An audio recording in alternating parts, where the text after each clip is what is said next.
Today, I'm going for the platinum and 100% in.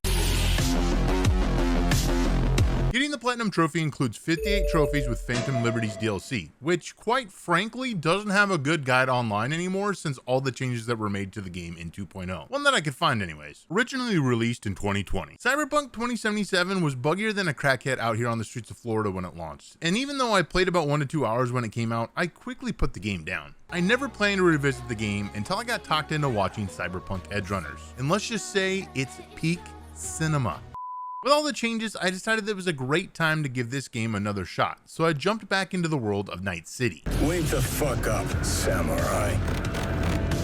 We have a city to burn. We play as a character named V, and the game throws you into Haywood trying to help out a local bartender named Pepe. Pepe has a debt to pay off to a guy named Kirk, and to fix this issue, we have to steal a car. But it doesn't go as planned. Getting busted by the NCPD, we meet one of my favorite characters in this game, Jackie. Jackie and I become best friends, and we get a really cool montage of them doing a lot of stuff together before a couple years pass. We earn our first trophy, the Fool, for becoming a mercenary. The story then puts us in a gig for a fixer named Wakako. There are 8 fixers in total in this game, and we're gonna have to do a gig from every single one of them to earn all the trophies in this game. We have to save one of Wakako's clients, and they're hanging out in a bathtub, not doing so great. Thankfully, we're able to save them, and this then sends us off on the next part of the story. We're introduced to Vic, who is a Ripper Doc, which is very unique to Cyberpunk 2077. These enhancements make this game completely unique from anything else that I've ever played. There is a trophy for filling out all the cyber slots later in the game, but for now we just install some cyberware to increase our damage and up our defense. With all my cyberware installed, I head off to meet Dex, another fixer who's given Jackie and I a gig of a lifetime. The first part of this mission has us obtain a flathead from Maelstrom, and you can utilize somebody named Meredith Stout where you get a mission later. If you know, you know. I went into this gig expecting to pay Maelstrom for the flathead, but this guy Royce, who's the leader of Maelstrom, put his gun in my face and Jada, never been about that. Never been about playing no shit. Bang! Let's go. Also, my aim's about as good as a stormtrooper, so yeah. Something was funky with the aim assist, okay? I swear. Here I do earn the trophy right back at you for incapacitating an enemy that throws a grenade at you. Now that we have the flathead, we go to do the next part of the mission, which is to meet with somebody named Evelyn and Judy. They give me a brain dance, and I can see that the item that they're trying to steal is a biochip. I head to tell Dex about the chip, and he sends us to Konpeki Plaza, which is where the next part of the story missions take place. Let me explain something to you, V. Are we about, is he about to die? He's not about to die, is he? Once I get inside the tower, Jackie and I work our way into Yorinobu Arasaka's room, where we steal the biochip. But just as we're getting ready to leave, Yorinobu and his guards show up. One of the guards in the room is Takamura, who will play a large part in the story later. I'm just glad your mother didn't live to see this. The heart should break but once. Damn, he's gonna kill his son. Oh. Or maybe he's gonna kill his dad. I thought that was gonna go the opposite way than it did. Shit, bro. When Yorinobu leaves his penthouse, we have to escape, but things don't go as planned. The biochip case breaks and Jackie has to insert it into his neck. We then have to battle our way out of the remainder of Konpeki Plaza, and I got a taste of the combat on very hard. And as expected, it was pretty difficult to get out. Jackie and I beeline for the Delamine before we get one more surprise trying to get out of Konpeki Plaza. Being pursued, sweet. Oh. Please remain calm. Oh my god. Roadblock ahead. Literally Atom Smasher, bro. And you know my premonition from earlier about Jackie? Let me explain something to you, V. Are we about, is he about to die? Sadly, we lose our best friend on the ride home. I send Jackie home to his mother and head back to see Dex about the biochip. That doesn't go very well either. Completing the prologue earns me the trophy The Lovers for stealing the relic. The story then jumps back to our boy Johnny, and his assault on Arasaka Tower, and his encounter with Atom Smasher, who we saw earlier. They mentioned something about Soul Killer, which we'll learn about later in the game. After playing briefly as Johnny, we wake up again as V after getting an iron straight to the dome, but somehow surviving. We wake up just in time to see Dex get zeroed by Takamura. What? Who for some reason decides to help us and takes us back to Vic, the Ripper Doc's clinic. All right, here we go. We're back in the saddle again, baby. Back in the saddle again. Can I shoot the bike tires out? This dude does not want to die. There we go. I learned that the biochip that we stole from Arasaka is an engram that is copying a program onto our conscious, which will kill us eventually. The engram is Johnny Silverhand, the guy that we just saw get messed up by Smasher. We start to see him pretty regularly from here on out. Before doing anything, I went to Jackie's funeral and raised one up for him. The story takes us back to Takamura at a diner to progress, and it's here that most guides become absolutely worthless, because I only glanced at them to limit spoilers, and I didn't see that the guide was no longer valid, as pre-2.0 update, there was a lot of missables. Now, that's not the case. All right, so I think this will get me a trophy here. Maybe. Do I not know how this works? So instead of continuing the story, I decided to double down on the collectibles in this game, and there are quite a few side missions and collectibles needed for trophies, including gigs and NCPD scanner hustles, 178 fast travel locations, find all the original vehicles in the game, and many more that will consume my 170 hours playthrough of this game. Oh, dude, I was not born to ride on a motorcycle, that's for sure. This would be how I would ride a motorcycle in real life. All right, so I'm just gonna go in here fucking guns a-blasting, bro. We shoot first, ask questions later. All right, we're just gonna do this.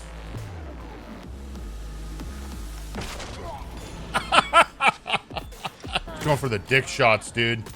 Dick shots all day.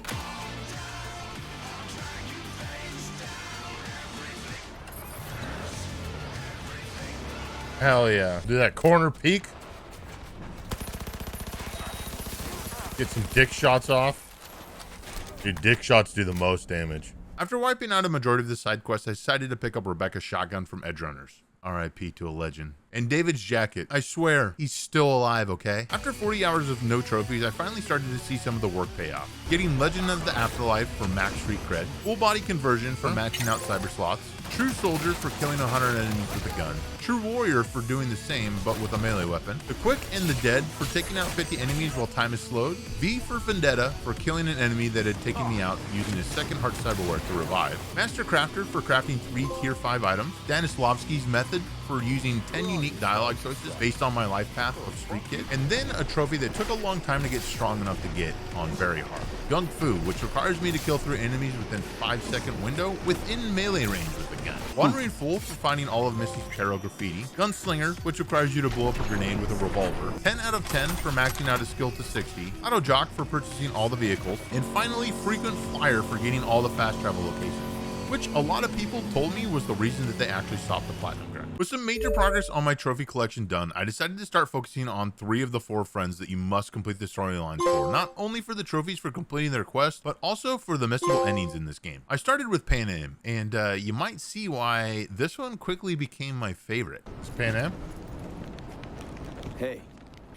Yeah, boy. Pan Am helps us capture a man named Anders Hellman, but only after we help her steal back some cargo from her former partner Nash, who took it from her on her previous gig. You can keep Nash alive, but I chose to take him out because no one does my girl that way. I think it best to rent rooms here, just to stay in the area. We'll get to work around midnight. It'll help keep us out of sight. Agreed? Oh, hold on. Maybe we just get one room? Hold on, I need another drink before I answer this, Pan Am. All right, we got to get that liquid courage in us. Got to get that liquid courage, and maybe we just get one room. Good idea. Oh, No one has 2 twin beds in every room. We'll save some money. You miss every shot that you don't take. Wayne Gretzky, Michael Scott. Here we go. Not quite what I had in mind. Maybe calls for a little celebration? Sure. We can celebrate. But not today. I'm beat. I can like feel the rejection. While we're going to take down Hellman's ship, unfortunately Scorpion dies, one of Pan Am's friends. We're able to save Mitch, but in the end, this was a pretty devastating loss to the Aldecaldos. We find Hellman and interrogate him and learn that the chip that was put in our head wasn't meant to be put into anyone living. And it's slowly rewriting our conscious to become Johnny Silverhands. Maybe V shouldn't be going around sticking everything that he finds in him like he's Bonnie Blue. Completing this conversation earns us another story trophy. After wrapping up with Hellman, I can go finish Pan Am's storyline.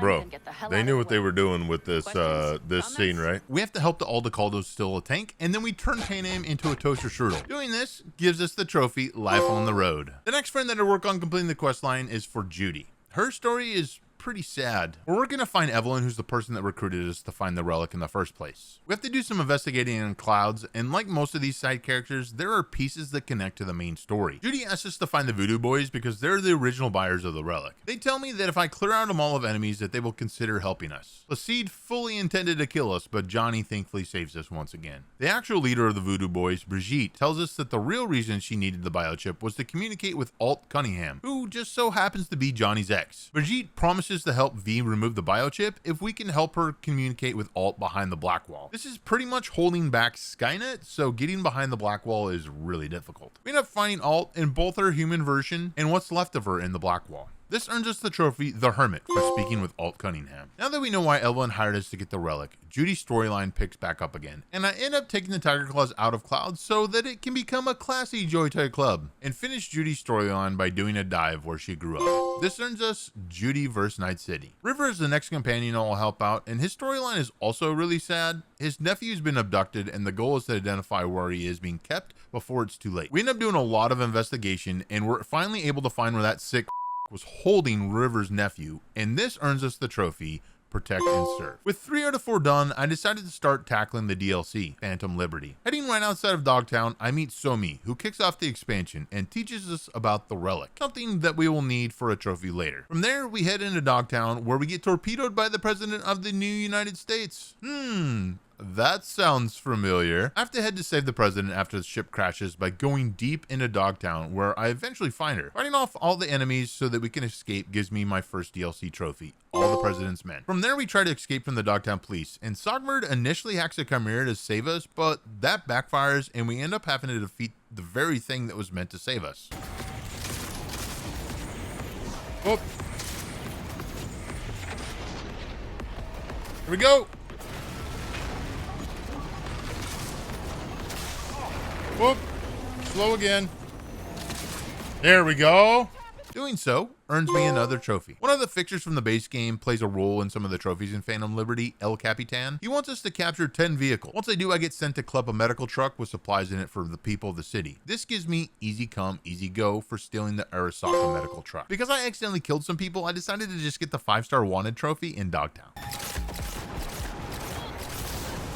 Let's go, the APB is not enough. Getting back to the main story, I run into Reed and Alex, who are working to help get the NUS president out of Dogtown, and also figure out what happened to Somi. To get the information that we need, we speak with Wilkie, a leader of the Voodoo Boys in Dogtown, to see if he can connect with Songbird. When he tries, he gets fried worse than Mar from Home Alone. He was able to connect with her though, and Somi's able to come back from the break and tell us where she's being held right now. Now that we know where she's being held, we go to see if we can save her and end up meeting the head goon in Dogtown, Kurt Hansen. From here, the story progresses pretty quickly. I need to learn about 2 twin netrunners from France so I can sneak back into Kurt's building later disguised as them. I get the surgery and now head towards the end game of the DLC. Pretending to be one of the twins while Alex plays the other, we go into Kurt's stadium. It's here where you start the decision of your 4 separate endings. The first ending path I chose was to side with Reed. Somi turns on us and Alex gets killed by Kurt. I then have to battle my way out of the mess, but thankfully do get revenge on Kurt for killing Alex. When I get to the Cynosure facility looking for Song, it feels like the game turns into a horror game. You have to run from this giant spider robot that Blackwell Songbird is controlling without getting caught. But once I get through the facility, I can make my way to the terminal that shuts the robot down. The game then gives me 2 decisions once again that each have trophies attached to them. The first trophy for giving Songbird back to Reed and the NUS, King of Pentacles. Now I reloaded and did probably my least favorite of Song endings. I unplugged her and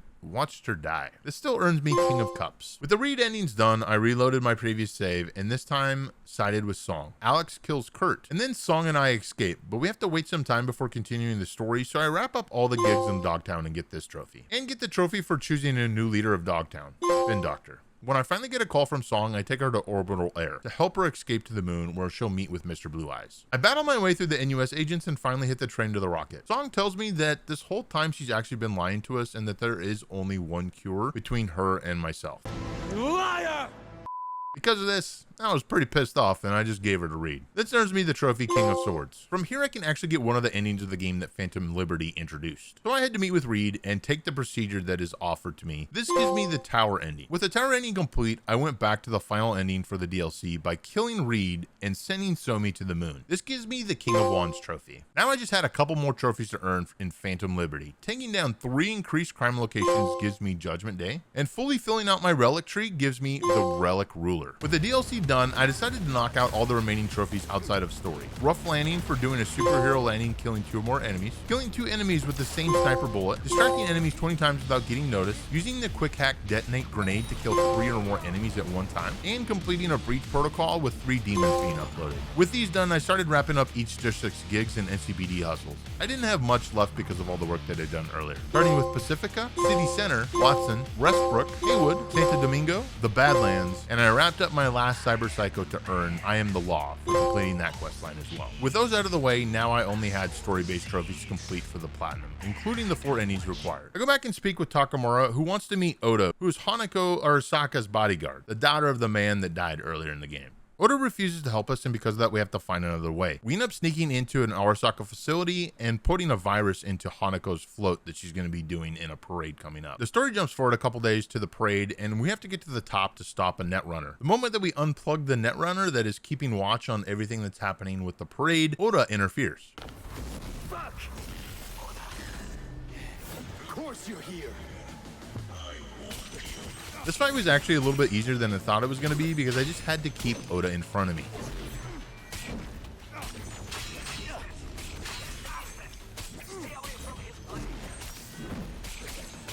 Takamura then takes down Hanako. While we're trying to tell Hanako what actually happened with Saburo Arasaka and that Yorinobu was actually the person that killed her dad, Arasaka comes looking for Hanako. Who could have seen that coming? It's here though that one of the most missable parts of the game is. I have to go and save Takamura because he's needed for one of the endings that's later in the game. If you leave him here, he dies and you don't get that ending. So we go find Takamura and save him and finally escape from the building. Hanako then sends a Joy to tell us that she believes us that Yorinobu did kill her father and that she wants to help us stop him. Once this is over, I get the trophy for speaking with her. With Hanako now waiting at Embers, the rest of the side missions open up. I got the trophy for collecting all of Johnny's clothes with Rogue, shooting this guy in the dick that stole Johnny's gun. Grab his dick and twist it! Oh my god, dude, this is an MMA fight, dude! You too much. Twist that dick! Twist his dick! Good. 1 dick spurt less. See, dick shots do the most damage. After going to Johnny's grave, I Netflix and chill with Rogue to get a trophy. And with all that complete, I finally get to work on our final companion storyline, Carrie Uridine. Carrie was the lead singer in Samurai, Johnny's band. We end up getting the band back together and threaten a J-pop band because Carrie thinks that they stole his music when his label let them use it. Classic boomer move. And finally, we help Carrie break free of the corporal life that he sold his soul to become by blowing up his manager's yacht. This earns us the trophy, Bad Decisions. With all that done, I finally went to meet Hanako at Embers, and this is really where the 4 different ending trophies start to take place. The first ending that I did was the devil ending, going with Takamura. This is why I needed to save him earlier. I storm Arasaka and get to meet Adam Smasher for the first time to get revenge for Rebecca. It was a lot easier than I thought he'd be on very hard, but that's probably because I had half of Arasaka fighting with me. Reaching Mikoshi and speaking with Alt earns me the devil trophy. Staying through the credits earns me the trophy The World for completing the campaign for the first time. With my first ending done, I called Rogue this time instead of Hanako. This time you give Johnny control, and Rogue, Waylon, and Johnny storm Arasaka. I really wasn't expecting Adam Smasher to skewer Rogue before we got a chance to, you know what I'm saying? But this part really freaking sucked, dude. Oh, there he is.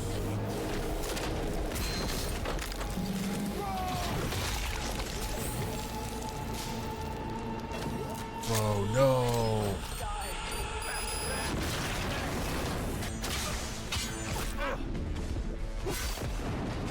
I finished off Smasher again, and then went back into Mikoshi to earn the Sun Trophy. The next ending I decided to do was the Aldecalda ending with Pan Am. This one is the first one that really took a different path towards the end. We ended up storming Arasaka with Saul and Pan Am, and I wasn't ready for them to cast iron juice press our boy Saul like they did.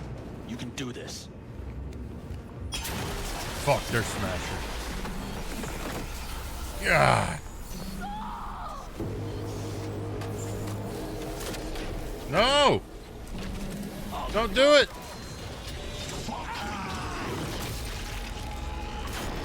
Holy shit, bro.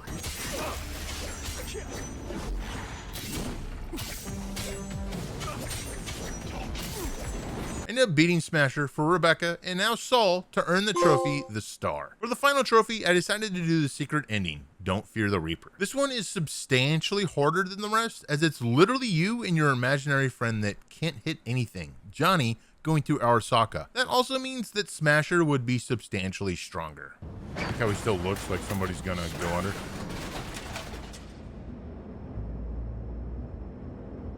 Where is it? Right, come on, Smasher. No!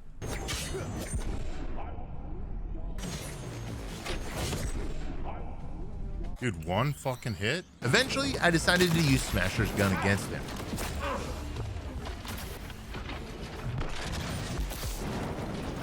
There we go. Smasher! Let's fucking go! Johnny Silverhand sends his regards. Beating Smasher, I give my body to Johnny to earn the final ending trophy I needed for the platinum.